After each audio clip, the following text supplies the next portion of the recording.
Hello friends, welcome to global GK tricks. हमारे channel पर आपका एक बार फिर से स्वागत है।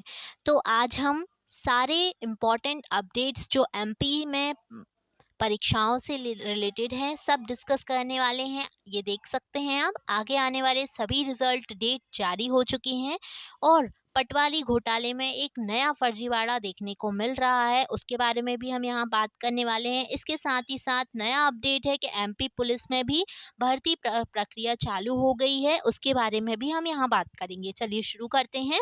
तो ऐसे ही अपडेट्स के लिए हमारे चैनल को सब्सक्राइब कर लीजिए सबसे पहले और वीडियो को लाइक एंड शेयर भी कर दीजिए। Let's start. ये देख सकते हैं, मध्य प्रदेश समेत 6 राज्यों में हो सकते हैं 2 या अधिक चरणों में चुनाव। तो मध्य प्रदेश में चुनाव के ऐलान हो चुके हैं। 13 मार्च के बाद होगा लोकसभा चुनाव की तारीखों का ऐलान। आइए, एआई भी निभा सकता है बड़ी भूमिका। तो देश में मार्च अप्रैल 2024 में लोकसभा चुनाव होने वाले हैं। सूत्रों ने जानकारी दी है कि 13 मार्च के बाद चुनाव की तारीखों का ऐलान होगा। तो इस तरीके से जो 13 मार्च है उसके बाद आपको लोकसभा चुनाव देखने को मिल सकते हैं। चुनाव की तैयारियां शुरू हो जाएंगी। सूत्रों के अनुसार लोकसभा के चुनावी चरणों का निर्धारण ज़्यादातर राज्यों में परंपरागत और पर होगा। तो इस तरीके से आपको चुनाव देखने को मिल सकते हैं। मार्च अप्रैल में आपको चुनाव प्रक्रियाएं शुरू हो जाएंगी। अब बात कर लेते हैं, एमपी पुलिस में जो भर्ती प्रक्रिया चालू हो गई है उसके भी निर्देश जारी हो गए हैं।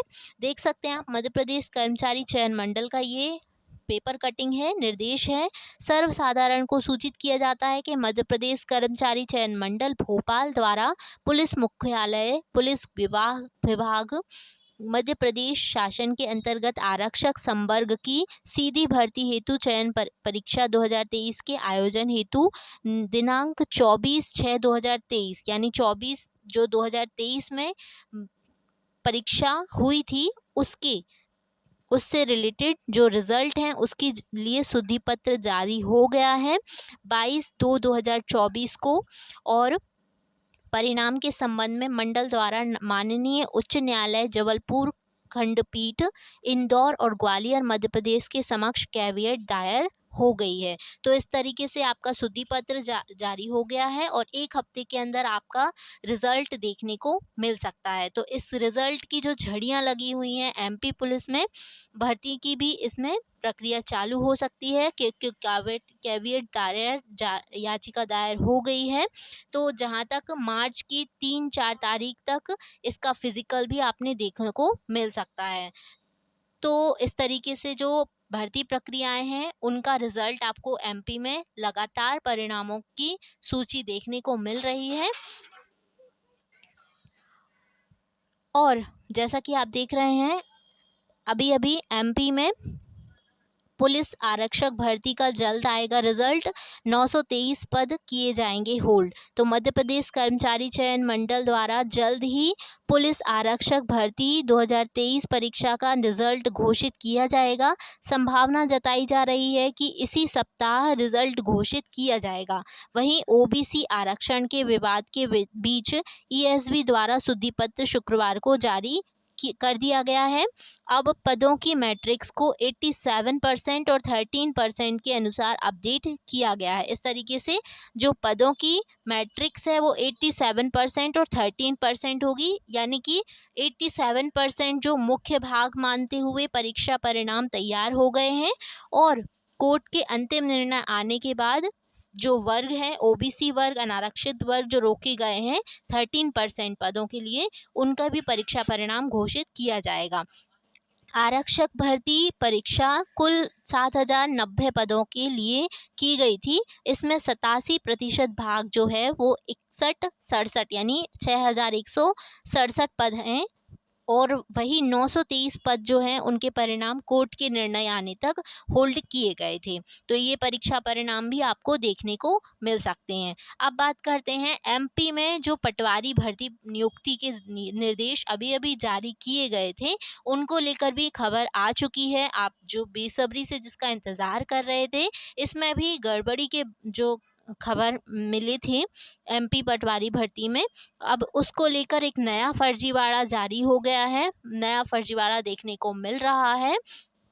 इसमें एमपी भर्ती, पटवारी भर्ती, जो संविदा कर्मियों की भर्ती थी, नियुक्ति के आदेश जो जारी हुए थे उसमें मेरिट लिस्ट में 45% अयोग्य देखने को मिले हैं। भर्ती में जो नियुक्ति हो रही थी उनमें भी 45% मेरिट के अयोग्य देखने को मिले हैं। इसमें फर्जीवाड़ा देखने को मिल रहा है। वैसे तो पटवारी परीक्षा में भर्तीवाड़ी के रिकॉर्ड जो हैं वो कायम हो रहे हैं, इसमें अब एक और फर्जीवाड़ा देखने को मिल रहा है। जो मेरिट के उम्मीदवार हैं उनकी नियुक्ति की प्रक्रिया में जो चल रही प्रक्रिया थी उसमें ये फर्जीवाड़ा देखने को मिल रहा है। इन्होंने 21-26 की उम्र में जो स्नातक थे और 5 साल का इनका अनुभव बताया जा रहा है। तो गड़बड़ी क्या है, 1316 पद संविदा कर्मियों के लिए थे और 597 चयनित की जन्म तारीख जो है वो 1996 के बाद है। तो ऐसा कैसे हो सकता है कि उनकी 21-26 की उम्र के पहले ही स्नातक उनका कंप्लीट है और 5 साल का अनुभव है। पटवारी भर्ती परीक्षा के रिजल्ट में गड़बड़ी के बाद अब नियुक्ति से पहले भी फर्जीवाड़ा सामने आया है। सब ग्रुप 2 और 4 में संविदा कर्मियों के लिए रिजर्व 1316 पदों पर 597 अयोग्य उम्मीदवारों का चयन हो गया है। नियमानुसार उम्मीदवार के पास स्नातक डिग्री के साथ संविदा कर्मी के तौर पर 5 वर्ष का अनुभव जरूरी है, लेकिन मंडल की मेरिट और वेटिंग लिस्ट में अधिकतर ऐसे उम्मीदवार हैं जिनका जन्म 1 जनवरी 1996 के बाद का है और कई की जन्म तारीख 2003 तक है।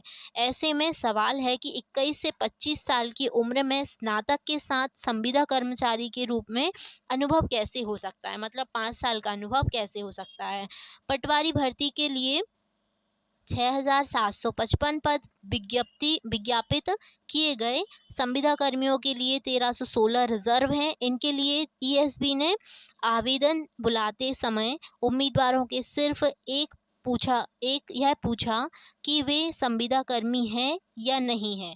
ऐसे में जो कर्मचारी संविदा पर नहीं थे या जिनके पास 5 साल का अनुभव नहीं था उन्होंने भी संविदा श्रेणी के लिए आवेदन कर दिया, ऐसा देखने में आ रहा है। परीक्षा दी और मेरिट लिस्ट में आ गए। इस तरीके से जो फर्जीवाड़ा है वो देखने को मिल रहा है। नियम ये था कि स्नातक की डिग्री और संविदा पर 5 साल का अनुभव हो, लेकिन इसमें देखने को आया कि जो 597 चयनित हैं उनमें जन्म तारीख 1996 के बाद यानी 21 से 26 साल की उम्र के कम स्नातक और 5 साल का उनका अनुभव है। ऐसा नहीं हो सकता। इसीलिए उम्मीदवार जो 17 वर्ष में कक्षा 12वीं उत्तीर्ण करेगा ऐसा मान लें तो उसके बिना गैप के 20 वर्ष में स्नातक की पढ़ाई पूरी होगी। इसके तुरंत बाद संविदा कर्मी के तौर पर अगर नौकरी लग भी गई तो 25 वर्ष तक उसे 5 साल का अनुभव होगा। इस तरीके से 25 साल तक भी उसका 5 साल का अनुभव हो सकता था, लेकिन ये जो भर्ती देख रहे हैं उसमें स्नातक 21 से 26 के बीच देखने को मिल रहे हैं। यदि उम्मीदवार की कक्षा 12वीं उत्तीर्ण होते ही संविदा नौकरी लगी और उसने प्राइवेट या डिस्टेंस एजुकेशन से स्नातक की पढ़ाई की तो यह 23 वर्ष की उम्र में इस पद के लिए योग्य हो सकेगा। हालांकि ऐसे अभ्यर्थी की संख्या ना के बराबर है, देख सकते हैं आप। तो अब हम बता देते हैं आपको जो ईएसबी के संचालक हैं इसके बारे में क्या टिप्पणी करते हैं, क्या बताते हैं।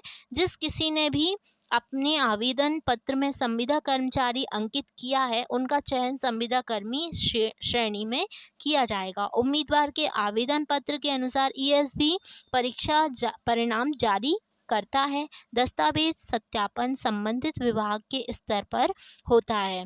तो इस तरीके से इनका कहना है कि जो दस्तावेज सत्यापन है वो विभाग के स्तर पर किया जाएगा। ऐसा मान लें तो अभी मात्र परीक्षा में चयन हुआ है और संविदा का लाभ लेने वाले अभ्यर्थियों का इस संबंध में प्रमाण प्रस्तुत करना होगा।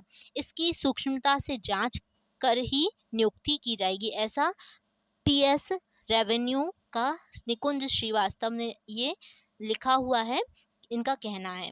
संविदा कर्मचारी बोले, जो अभ्यर्थी सही उनका अधिकार मारा जा रहा है। नियुक्ति के लिए काउंसलिंग 2 चरणों में होगी। पहले चरण में मेन सिलेक्शन लिस्ट की नियुक्ति मिलेगी। पद खाली रहे तो वेटिंग से नियुक्ति दी जाएगी। काउंसलिंग के कम चरण होने के कारण सत्यापन के दौरान ऐसे अयोग्य उम्मीदवार बाहर हुए तो पद खाली रह जाएगा और वास्तविक संविदा कर्मियों को उनके लिए तय आरक्षण का लाभ नहीं मिल सकेगा। संविदा कर्मचारियों का कहना है कि प्रमाण पत्र ऑनलाइन अपलोड कराकर सिलेक्शन लिस्ट बनाई जाए। काउंसलिंग से कम 5 चरण में हो। तो इस तरीके से अगर हम मान भी लें कि बाद में इसका सत्यापन होगा, लेकिन फिर भी जो उम्मीदवार रियल उम्मीदवार हैं, जो संविदा कर्मी हैं सच में, उनका तो पद मारा जाएगा और उनको वेटिंग में आना पड़ेगा। तो ये देख सकते हैं आप, पटवारी में जो मेरिट लिस्ट जारी हुई थी उसके बाद भी फर्जीवाड़ा देखने को मिल रहा है। तो अब इसकी नियुक्ति प्रक्रिया में भी जो चल रही है, वो हर जिले के कलेक्टर और उप कलेक्टर इस प्रक्रिया को संपन्न कर रहे हैं। आपने सुना ही होगा। और संविदा पदों पर जो 45% हैं वो अयोग्य उम्मीदवार मिल रहे हैं। अब इसके रिलेटेड जो निर्देश जारी हुए हैं ईएसबी द्वारा 2024 को लेकर, जो शेड्यूल कैलेंडर जारी किया गया है, वो उस भर्ती के कैलेंडर को भी हम देख लेते हैं। इसके संबंध में भी हमने आपको बता दिया है। जो कैलेंडर जारी हुआ है, जून में जो परीक्षाएं हैं वो प्रारंभ हो सकती हैं, देखने को मिल सकती हैं। ये कैलेंडर शेड्यूल हो गया है 2024 की परीक्षाओं के लिए और जल्द ही ईएसबी द्वारा इसका ऑफिशियल कैलेंडर भी देखने को मिल सकता है। ऑफिशियल कैलेंडर में ये जो कुछ डिमांड्स हैं वो जारी होने के बाद इसको देखने को मिल सकता है और कुल 11 भर्तियां परीक्षाएं होनी हैं 2024 के बाद। तो ऐसे ही अपडेट के लिए हमारे चैनल के साथ अंत तक बने रहिएगा और वीडियो को लाइक और शेयर ज़रूर कीजिएगा। Thanks for watching and please subscribe for more updates.